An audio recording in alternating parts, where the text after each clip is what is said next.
So good morning, everyone, and welcome to the webinar of the project DigiMedFor. So I'm really excited about this webinar because we are going to show the activities we have done inside the project about the forest inventory.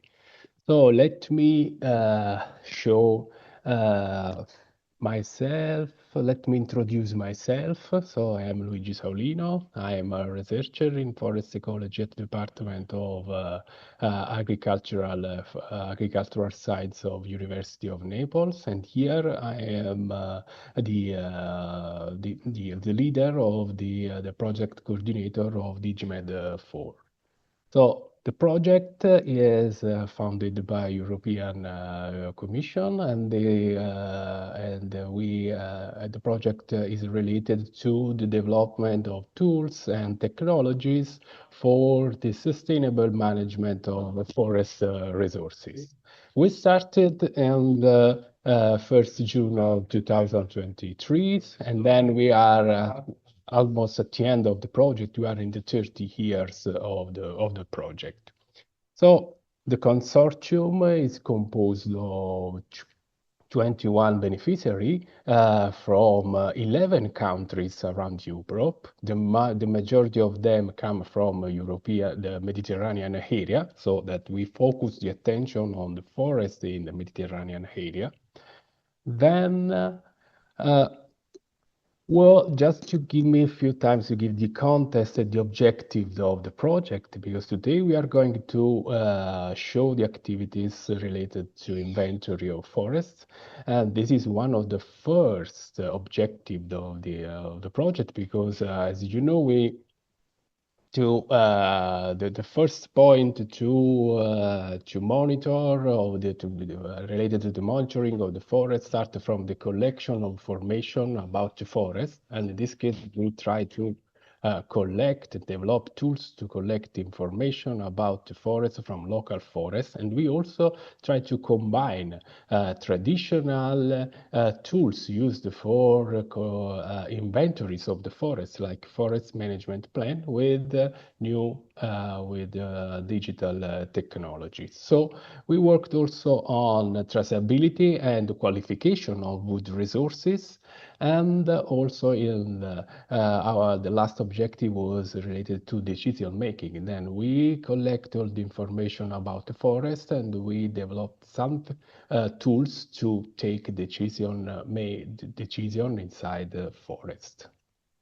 So behind the project, there is an idea related to the combination between different expertises, because we had we combined digital expert with the forest stakeholders in order to fill the gap that usually it is common inside the Mediterranean forest.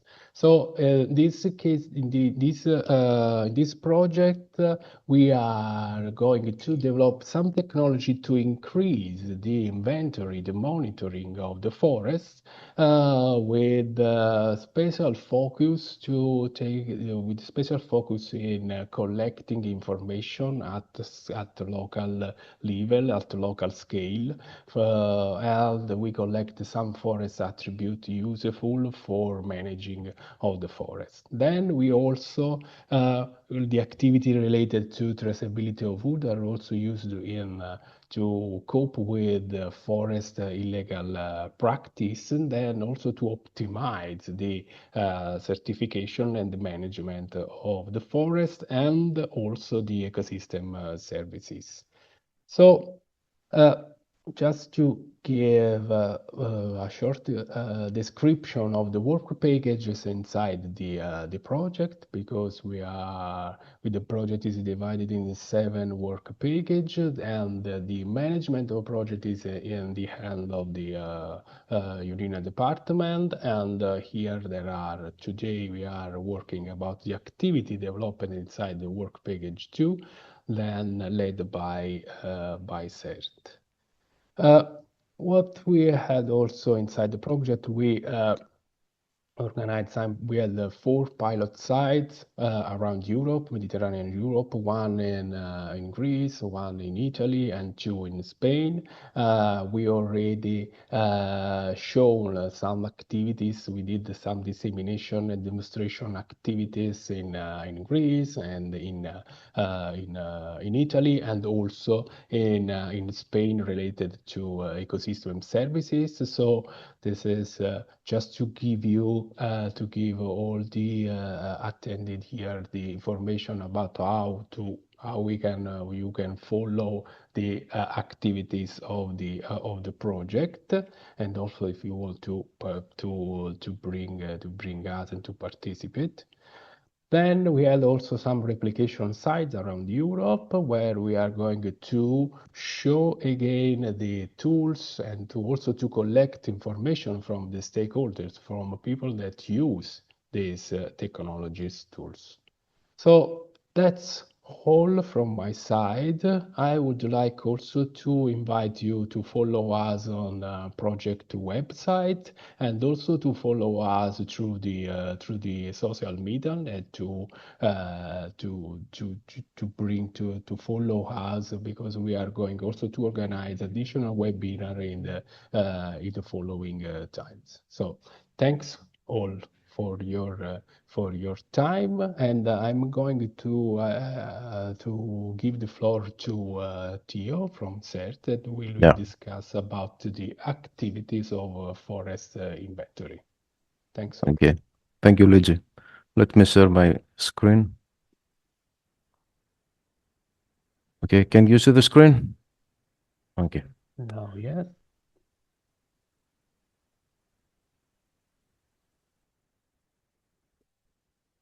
Can you see the screen, please?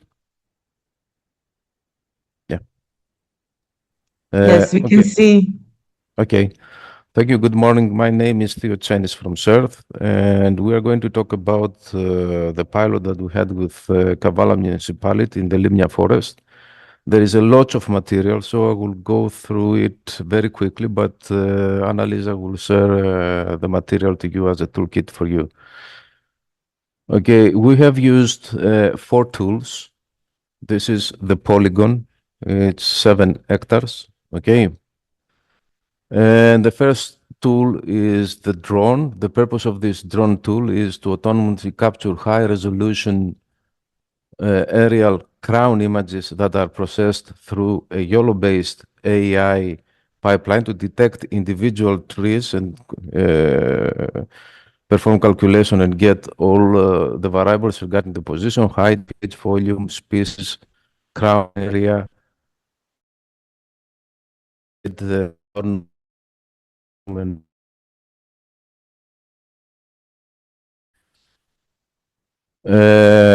the second tool is a multispectral. The purpose of this multispectral drone tool is to support forestry inventory and operational planning by detecting water body streams, identifying stressed or diseased trees through vegetation indices, assessing forest moisture levels, and mapping low vegetation paths for the quadruped robot to navigate through it, and also through an RGB HD image to assist in the disease detection.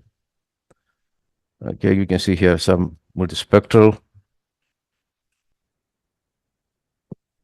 The third tool is the quadruple. It's the spot by Boston Dynamics, the famous spot. The purpose of this tool is the quadruple robot tool is to autonomously navigate forest paths using auto walk missions, carrying the various sensors like depth camera, lidars that can actually measure the DPH. So it moves, it poses, scans for the trees and get the DPH measurement directly.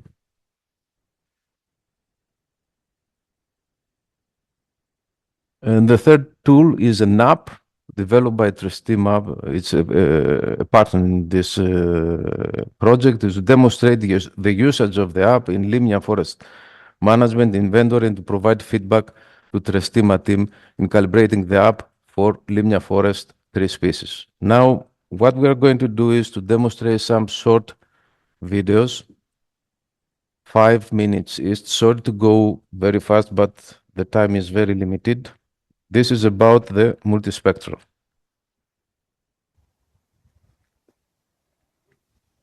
It gives us the location of where we are in this in the controller, and then we can do like a square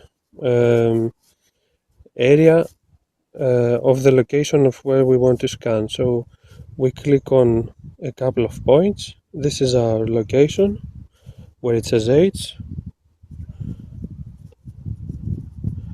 and we draw a simple square area of the location that we want to scan.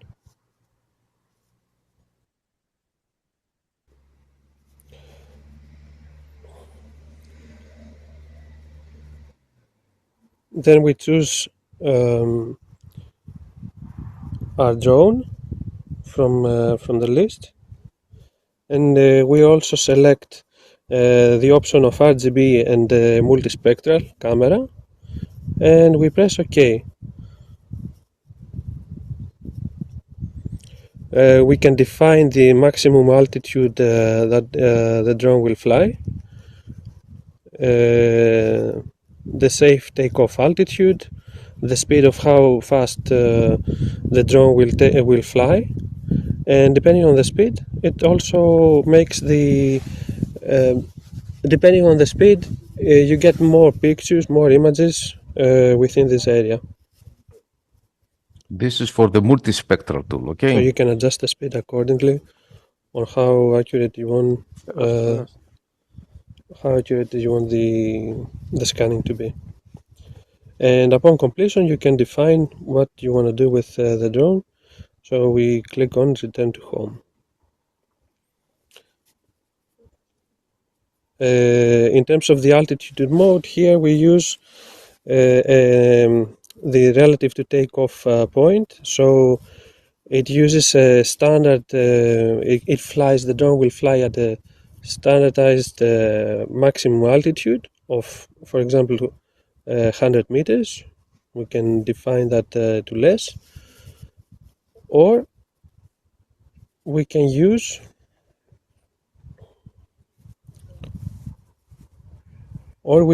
a different method where you can have like a digital elevation map that follows basically the terrain of the area. The drone now starts.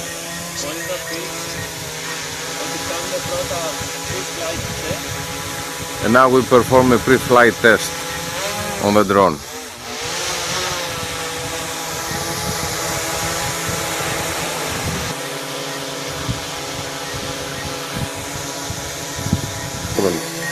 So we have uploaded the flight mission, and we click for the flight mission to start. It's an automated mission. It's an automated mission. Moving to start point.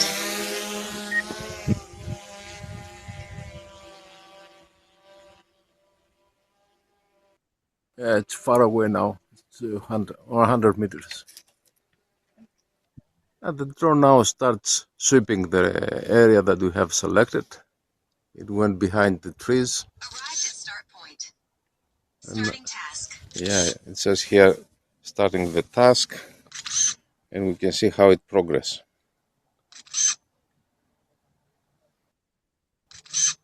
Okay, so And it also gives you the percentage of the flight route coverage that you have done so far. And you can hear the snapshot that it takes during the flight. So you can see pretty much it's an automated way of scanning large areas, okay? And what you see here is just a demo area. Now the flight returns.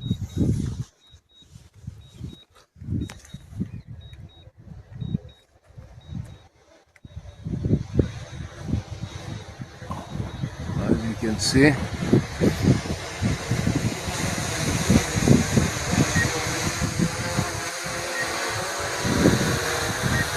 calibration of the camera that is performed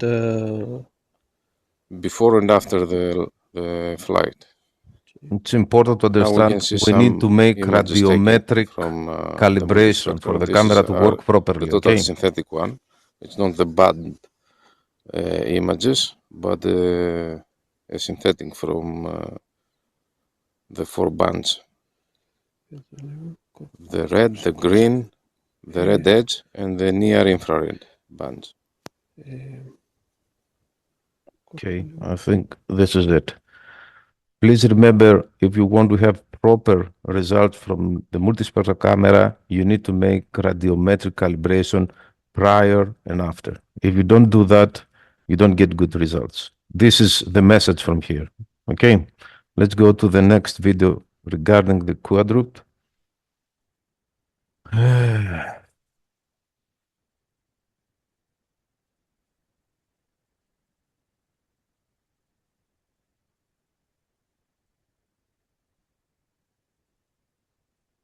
Okay, where is it?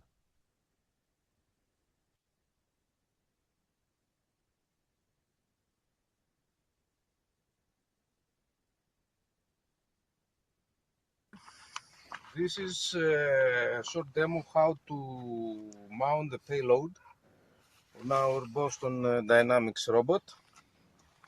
You can see here that we have this metallic rods that you can put, mount, screw on top of it like that.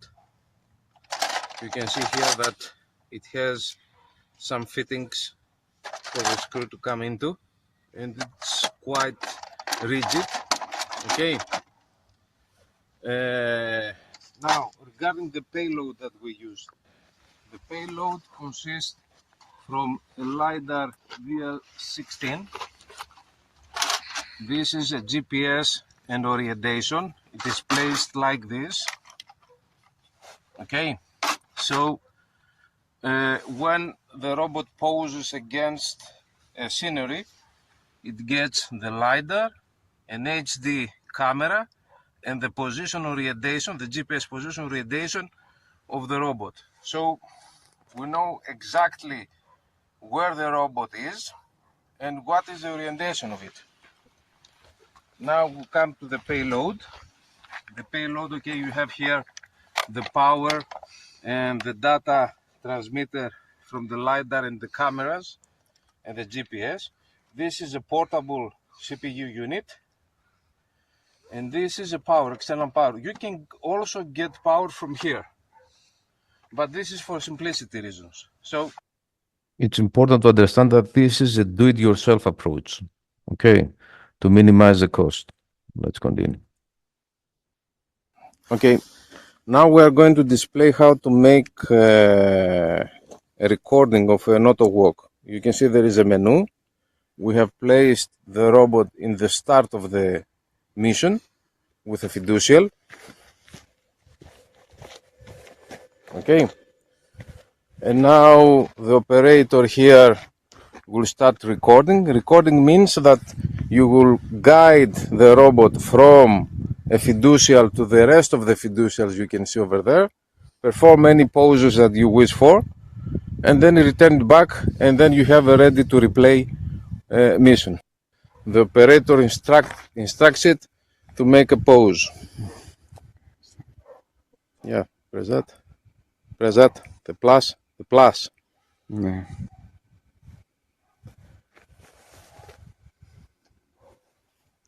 You can see the pose. Press configure, create. All this is during the recording. It is ready. Now the pose has been stored inside, okay? So we continue with the mission. Let's get back to the start.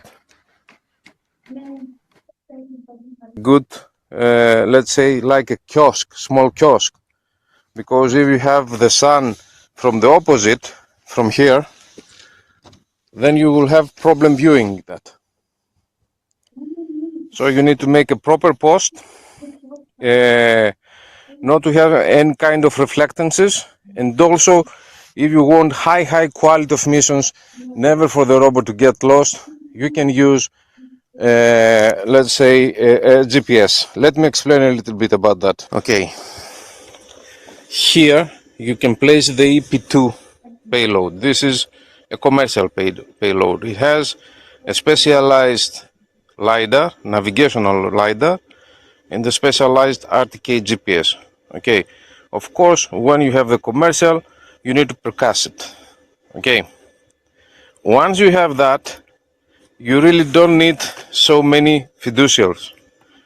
You can make it very scarce, for example, every 200 meters or 300 meters. Okay. Now it's completely automatic, okay? You just press a button and the robot goes by 100% itself. automatic. You really don't have to do anything. If, for example, it finds an obstacle too much or it finds in a position that it cannot continue, it just stops and alerts you back that it has some kind of problem. This is very Okay. rarely, okay? Usually it goes by any obstacle. 99% goes, but it's a huge one. Okay, it stops. Now it gets a pause. This is automatic pause, okay? Everything is completely automatic, okay?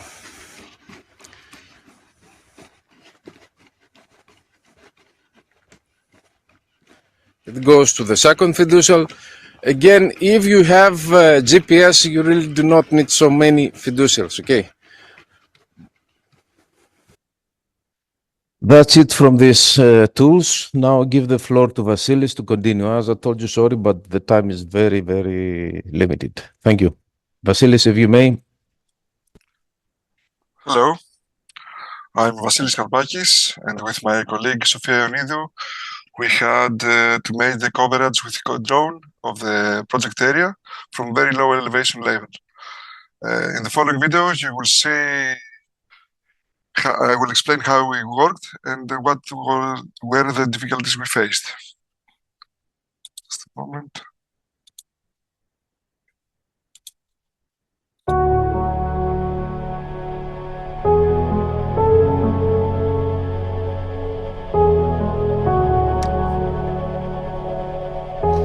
Ονομάζομαι Καρπάκης Βασίλειος, είμαι αγρονόμος τυπογράφος μηχανικός με εξειδικεύση στα γεωγραφικά συστήματα πληροφοριών και χειριστής drone. Μαζί με τη συνάδελφο Σοφία Ιωαννίδου αναλάβαμε την κάλυψη τμήματος του δημοτικού δάσους της Λιμιάς με drone, τη χαρτογράφησή του και λήψεις από πολύ χαμηλό υψόμετρο.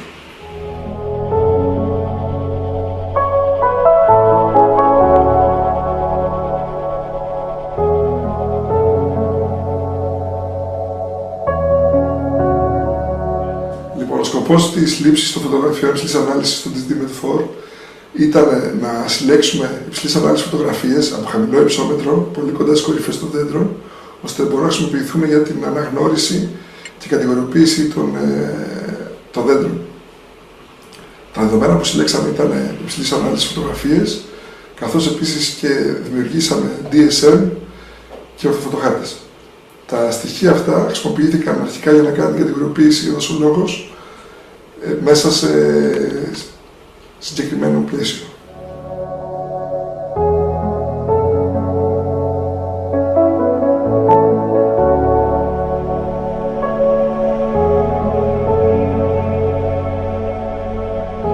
Τα μοντέλα των drones που χρησιμοποιήθηκαν ήταν το DJI Phantom 4 Pro καθώς και το DJI Mini 2 SE.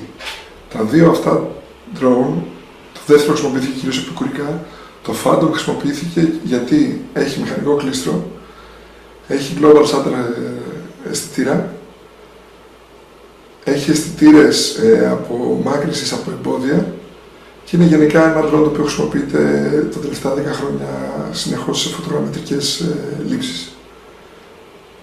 Είναι υψηλής ανάλυσης αισθητήρας και μπορεί σε σχετικά μεγάλη απόσταση, περίπου των 10 μέτρων, να δημιουργήσει εικόνες οι οποίες το πίξελ έχει μέγεθος 2,7 χιλιοστά.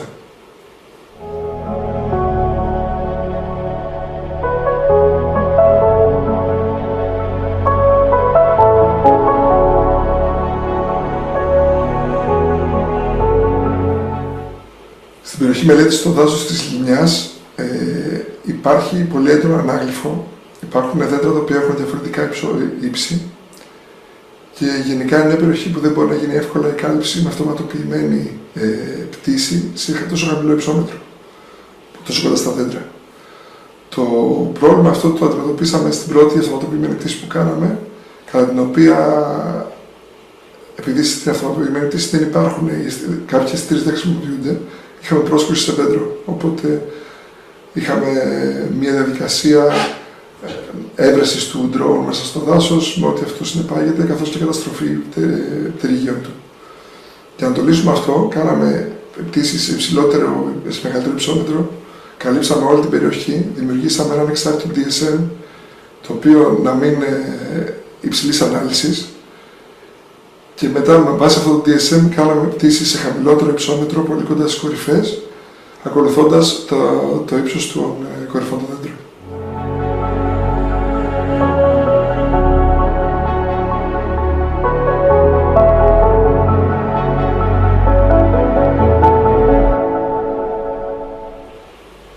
Σε κάθε πτήση drone υπάρχει ένα πρωτόκολλο ασφαλείας.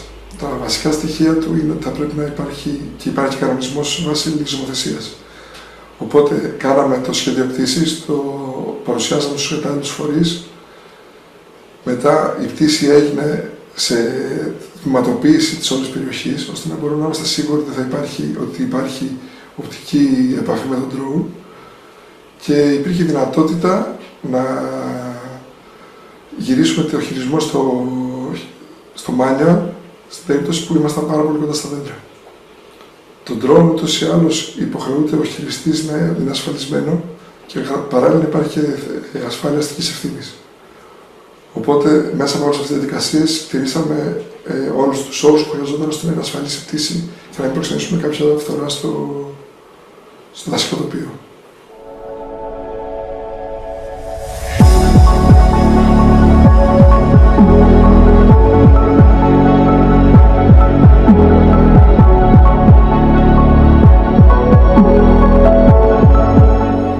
Σε τόσο απαιτητικά μέρη όπως το δάσος της Λιμνιάς, είναι απαραίτητο να γίνει πρώτα αυτοψία του περιβάλλοντος χώρου, να συγκεντρωθούν δεδομένα από διάφορες πηγές, να συνδεθούν, να γίνουν δοκιμαστικές πτήσεις εξ αρχής και εν συνεχεία, όταν είναι έτοιμα όλα τα δεδομένα, το κατάλληλο DSM, τα κατάλληλα στοιχεία εδάφους, να προχωρήσει την κατάλληλη πτήση.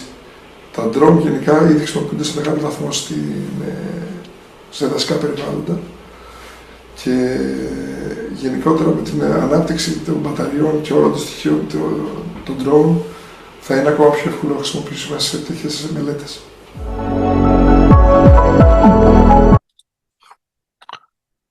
So that was it, and now I will give my time to the forester, Mr. Andreas Xiros. Andrea? Thank you, Vasilis.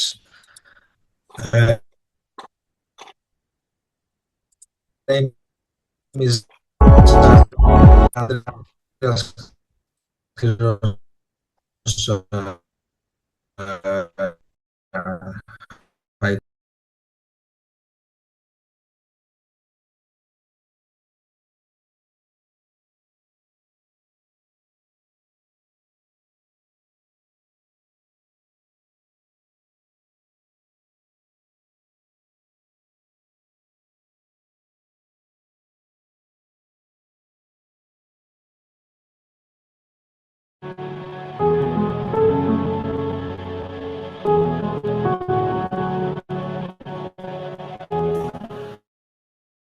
Καλησπέρα σας. Ονομάζομαι Ξηρός Ανδρέας, είμαι δασολόγος περιβαλλοντολόγος.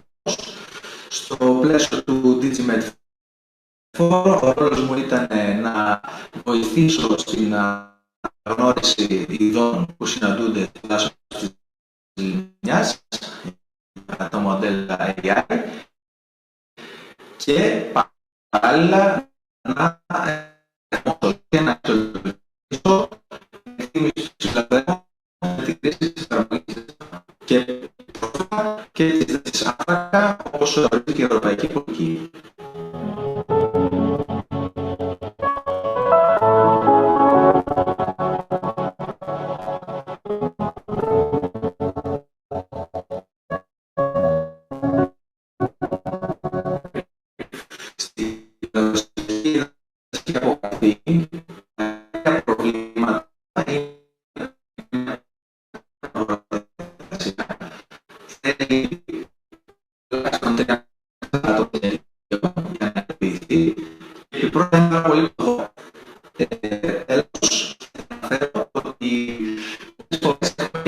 μεταξύ συνεργών που είναι αυτό κόμμα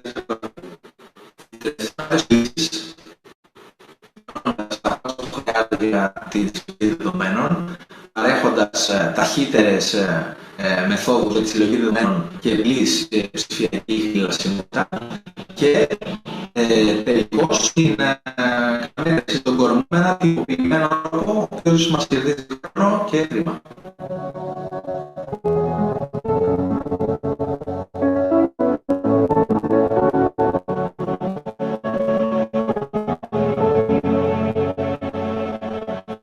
Βασικές προϋποθέσεις για την αξιόπιστη εκτίμηση από την τρήμα ήταν σίγουρα η καθαρή ορατότητα των κορμών, δηλαδή η επίγεια βλάστηση να μην εμποδίζει την φωτογραφία. Η γωνία λήψης ήταν πολύ σημαντική, καθώς αν την αλλάζαμε θα είχαμε διασταύρωση στις διαμέτρους. Η ορατότητα ήταν πολύ σημαντική, καθώς αναλόγως την ώρα της ημέρας πολλές φορές είχαμε γκλέρα από τον ήλιο. Και τέλος, προσπαθήσαμε όσο το δυνατόν περισσότερο, καθότι τα μεσογειακά δάση δεν προσφέρουν αυτή τη δυνατότητα, να κρατάμε σταθερή απόσταση σε κάθε δειγματοληψία.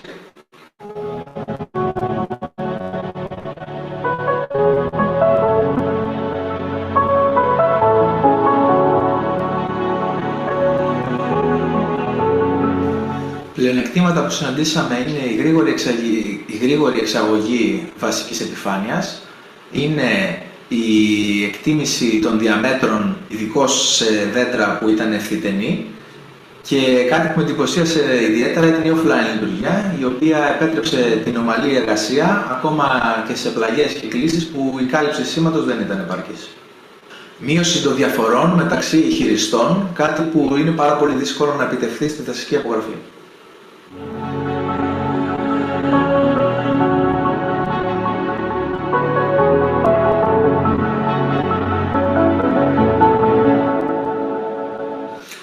Η μεγαλύτερη δυσκολία που αντιμετωπίσαμε ήταν η επίγεια βλάστηση, η οποία πάρα πολλές φορές εμπόδιζε την εμφάνιση των κορμών στις φωτογραφίες που πήραμε για τις δειγματοληψίες. Έπειτα, δεύτερον, ήταν η κλίση, η οποία σε πάρα πολλά σημεία ήταν μεγάλη, οπότε αντίκρουε τη μεθοδολογία όσον αφορά τη γωνία λήψης. Έλεγα, είναι η κυκλημένη κορμή, η οποία είναι χαρακτηριστικό των μεσογειακών δασών, το οποίο όμως εμποδίζει την εφαρμογή να πάρει πιο ακριβή δεδομένα, προτιμούνται η ευθυτενής κορμή. Και τέταρτον ήταν το glare που εμφανιζόταν από τον ήλιο, το οποίο έκανε τις φωτογραφίες να είναι θαμπές, άρα και να μην παρέχουν αξιόπιστα δεδομένα. Όσον αφορά την επίγεια βλάστηση, αυτό που κάναμε ήταν να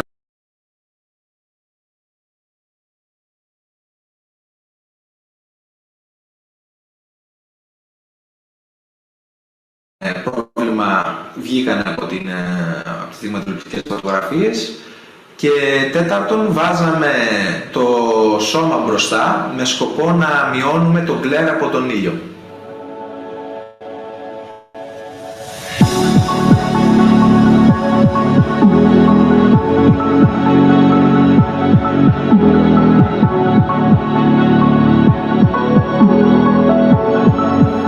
Το σημαντικότερο μάθημα είναι ότι η ψηφιακή απογραφή μπορεί να γίνει πρακτική και αξιόπιστη, ακόμα και σε δύσκολα δασικά οικοσυστήματα όπως τα της Ελλάδας, και μελλοντικά μπορεί να χρησιμοποιηθεί και για ταχεία εκτίμηση του ξυλαποθέματος και για monitoring πολυετές είτε ετήσιο και για εκτίμηση δέσμευσης άνθρακα, κάτι που είναι πάρα πολύ χρήσιμο στις μέρες μας και συζητιέται, και τελικώς και τη μελλοντική σύνδεση με Forest Management Plans και Nature-Based Solutions.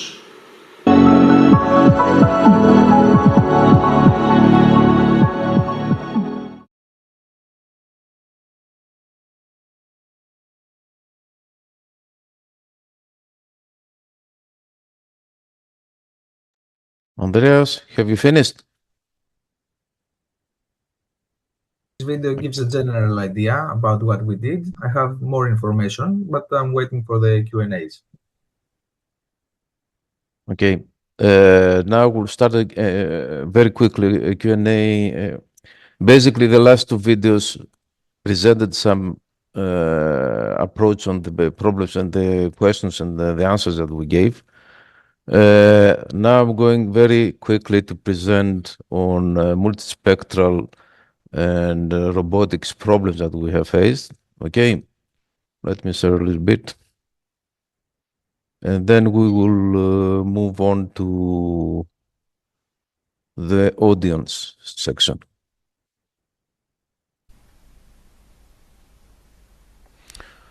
Hello, my name is Theo Chenis from CERT, and this is a Q&A video for the webinar on forestry inventory systems to improve forest management for the project DigiMedFor, and we investigate the multispectral drone tool operation. The purpose is to gather feedback and insights from flying and using a drone in receiving multispectral images detecting water bodies and streams, disease trees, and indicating paths with low vegetations for the quadruped to navigate. The drone that we have used is the model DJI Mavic 3 multispectral with 20 megapixels RGB camera and 4 multispectral bands, and has up to 40 minutes of flying. Navigation, autonomous path planning based on DEM RTK module for centimeter GPS accuracy.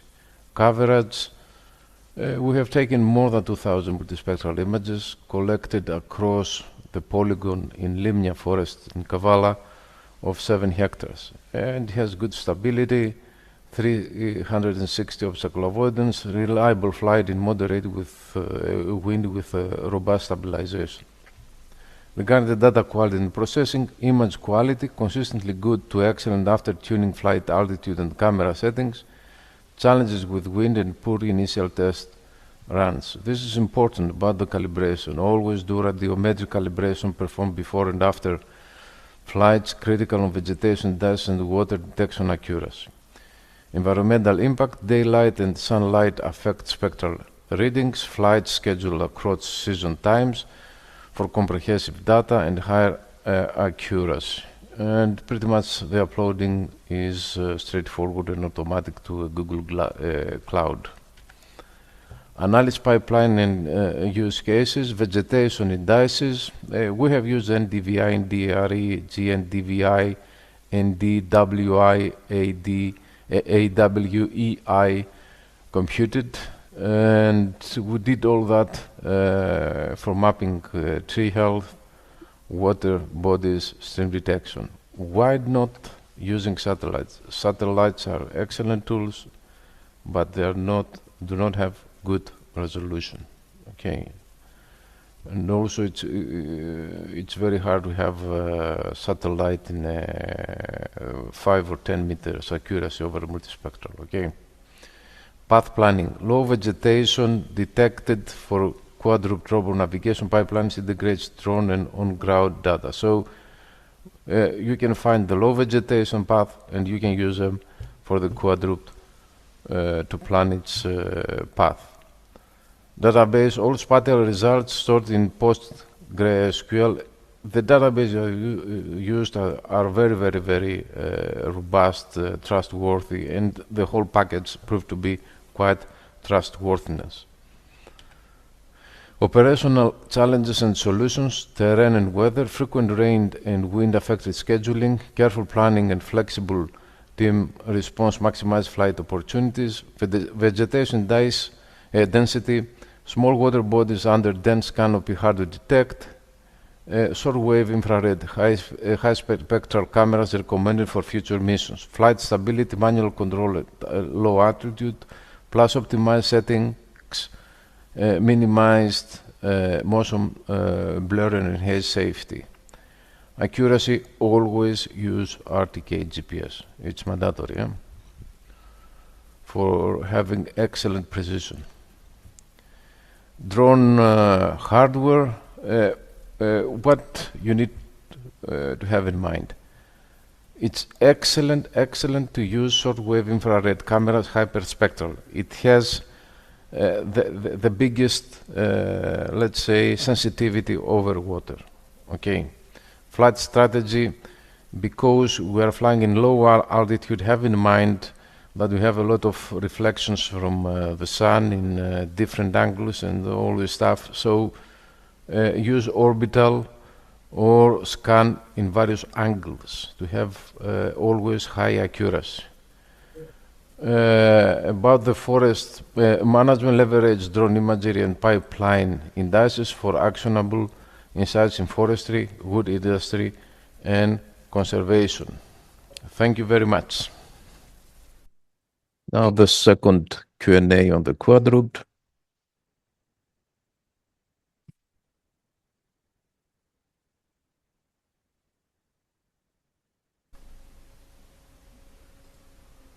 Hello, this is Theochenis from Surf.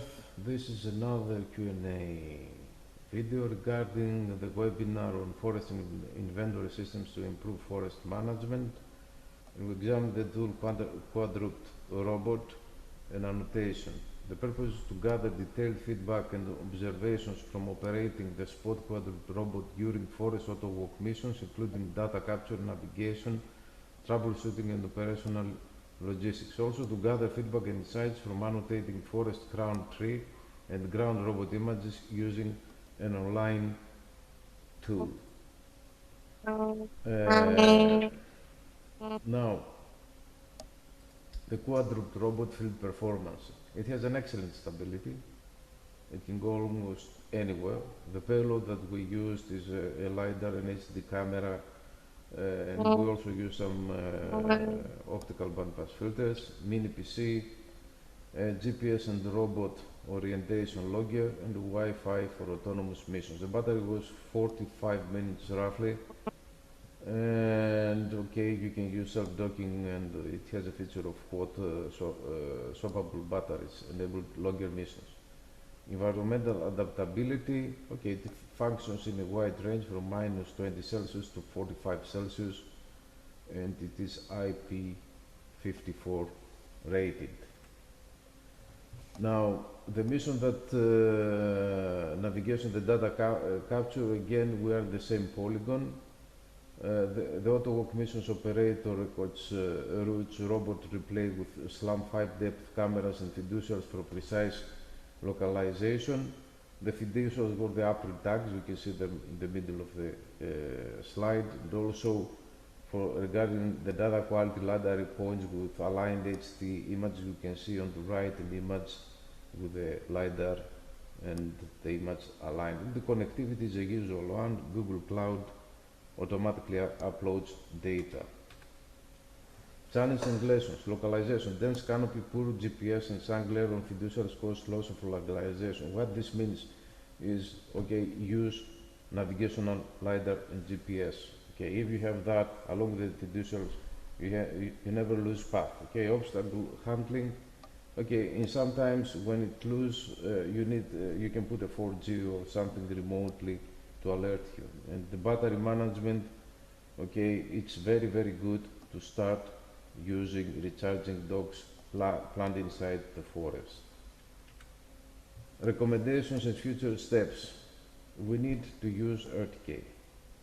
Okay, we need to use navigational GPS and LiDAR. Okay, if you have long missions, you require them. Okay. Also, it's good to have on board a multispectral camera and start using synthetic panchromatic images that you can produce from the RGB and the multispectral. And please don't forget that the quadruped provides valuable data for the drone. There is a synergy, okay? And in this project is to enhance the measurement of the DPH accuracy, okay? But you can imagine it can be used also in so many other ways. It's a collaboration. We have the quadruped helps the drone identify forest variables. Okay.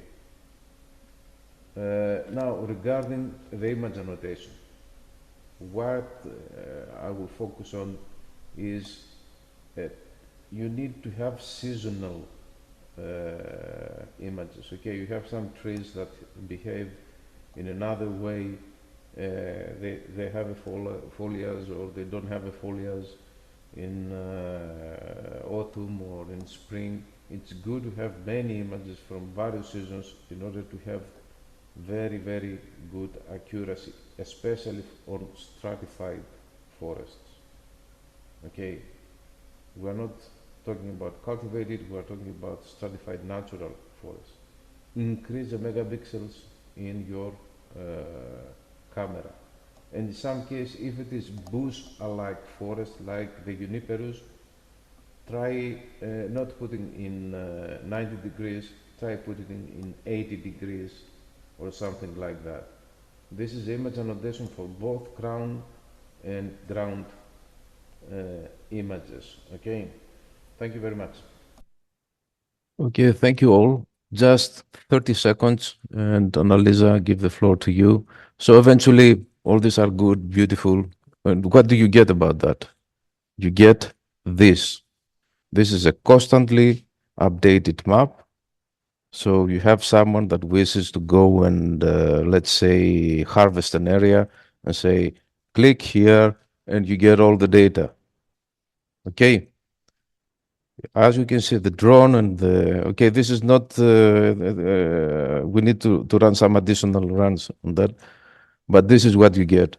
And of course, this is the trees. We have 3 by 3, 3 by 3, okay?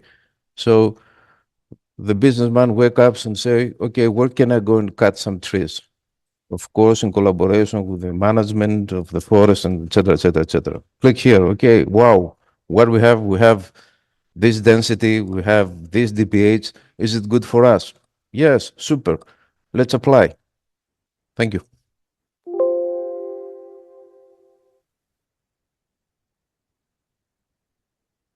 Annalisa, we're finished.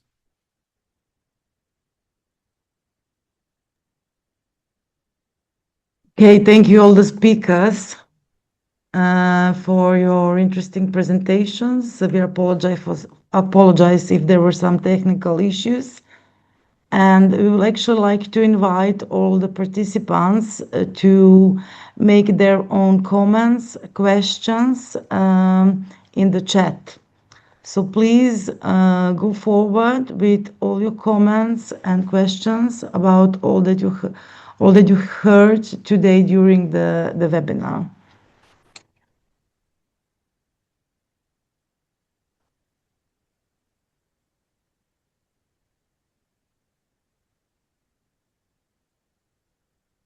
So maybe until we wait for the questions, maybe we can give one question. Angela, what was the question interesting for us?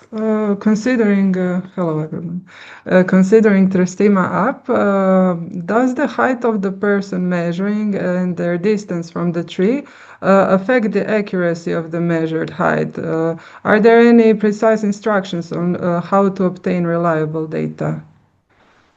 About the Trestima app, yes. A measuring of the height of the tree. Thank you very much for your question. The height of the person doesn't matter because every measurement is taken at breast 1.3 meters above the ground.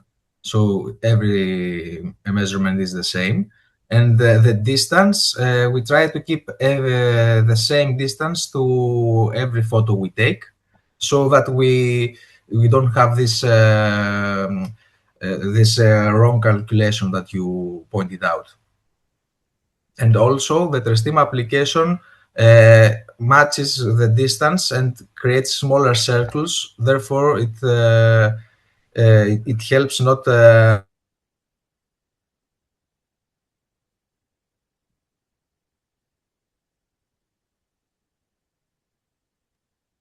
Andres, we cannot hear you. No. The last 10 seconds were missed. According to the distance, the Trestima applications takes other estimations for each tree. I hope I covered your questions. Yes, thank you. A pleasure.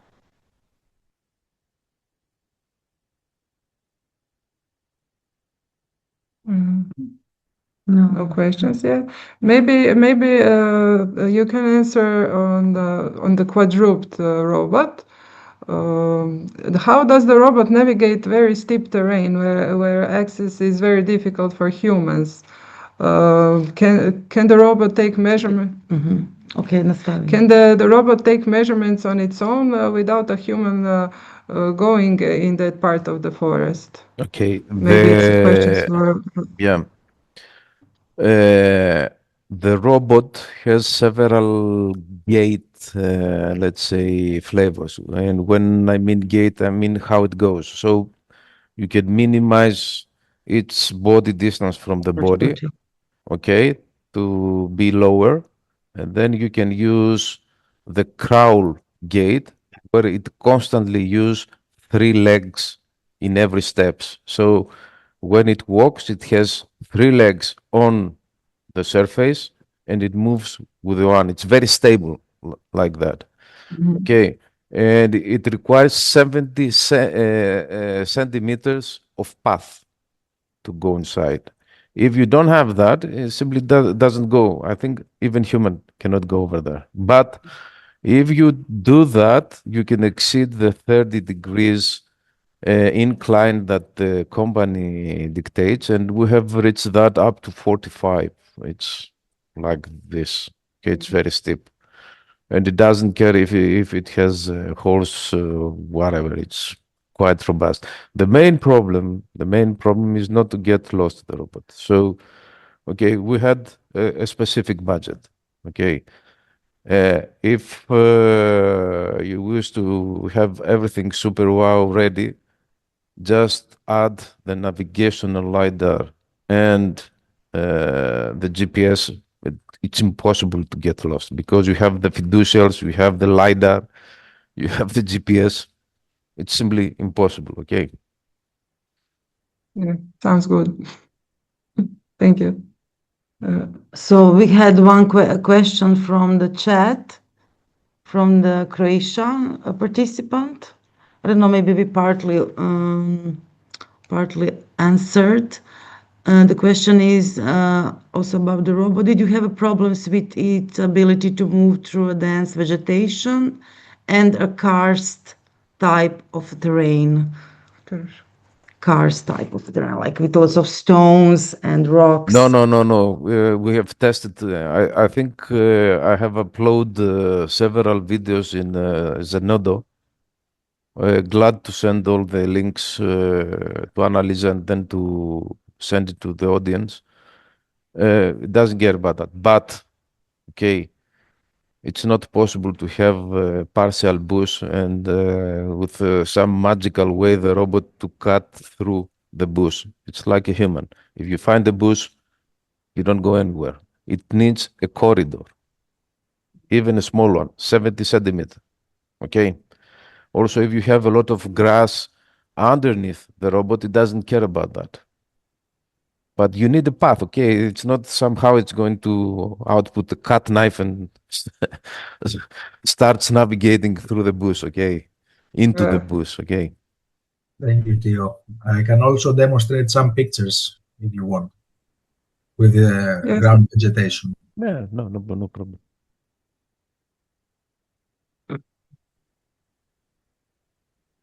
To делала Zenodo.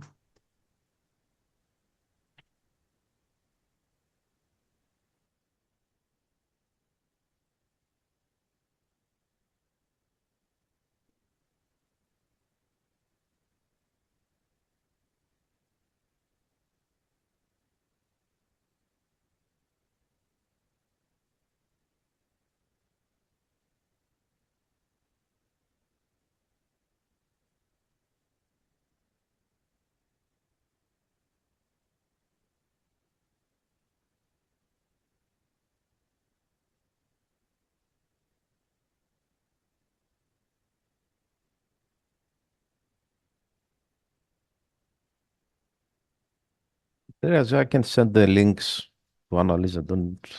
It's no problem.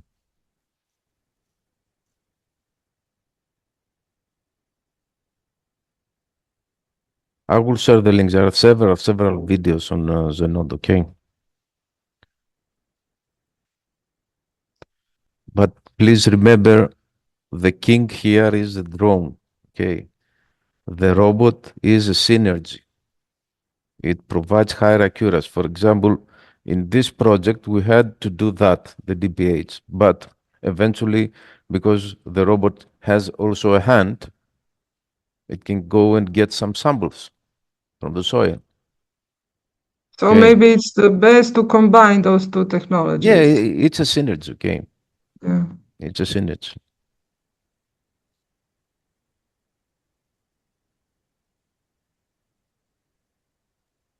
If we don't have any more questions, I would like to say a few things about Restream application. It's a smartphone application that uses computer vision to measure trees rapidly and consistently. That identifies the stem, records species, calculates DBH, and estimates height and volume and basal area. Also, it stores all the information with coordinates and metadata. And something that excited me is that after we set the polygon, it has a tool that can automatically generate plot areas for sampling. And I'm gonna share my screen to you just to see the final result.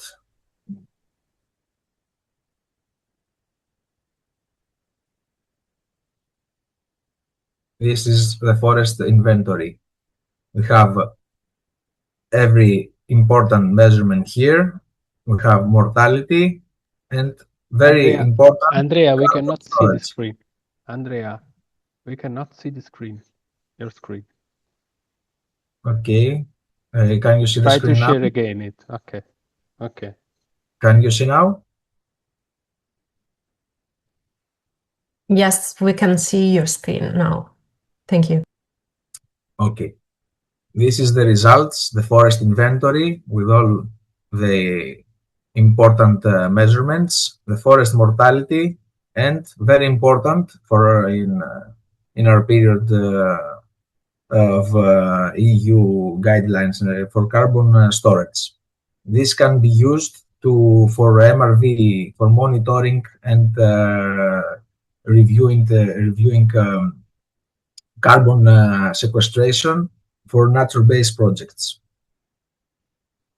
Here is the polygon, and if you can see, if I scroll on top, I can already, if the internet connection helps, see the picture taken and where it is located on the map. And this is the final report.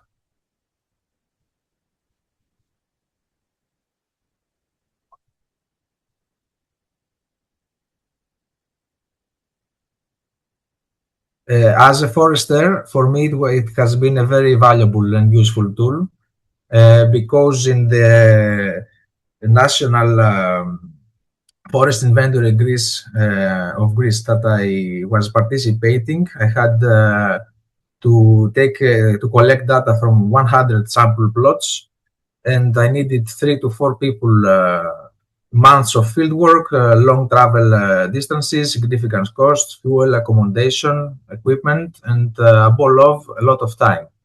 Trestima is an application that can help reduce the cost, reduce the time, and provide accurate data.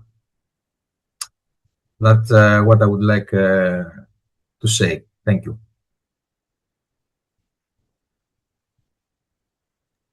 And if I may, a closing remark, because of course everybody from the audience is more than welcome to send us through email whatever they need. They have questions. If they also wishes to visit CERT to see the drone and the robot from close by, we're close by. They can have give me a call and arrange a meeting. I think the Kavala and the CERT team did a very valuable, let's say, sum up on all the tools, because it's the only site that did that. Okay. And now we have, let's say, personally, I feel like a superhuman because we have all these tools and we can have all this kind of data producing easily, quickly, cost affordable, very detailed data from the trees and the forest. Thank you. Oh, yes, thank you very much. Maybe you can also leave in the chat for everybody your mail where people can contact you directly. Yeah. Okay, thanks all. Thanks, Gio. Thanks, Anna, Angela. Thanks, Andreas, Vasilis, everyone, for your time and for your interesting explanation and videos also. And I also would like to thank all the participants to this meeting. So I think that we give some important information about geoforest monitoring and also important information about the synergy between different technology that we can use to collect data inside the forest. So thanks again for your time, and I also want to suggest you again to follow us on our web page. So thanks all for your time. Thanks. Thank you. Thank you all. Thank you all the participants, and thank you all the DigiMedFor partners. Bye. Bye. Nice day. Bye. Bye.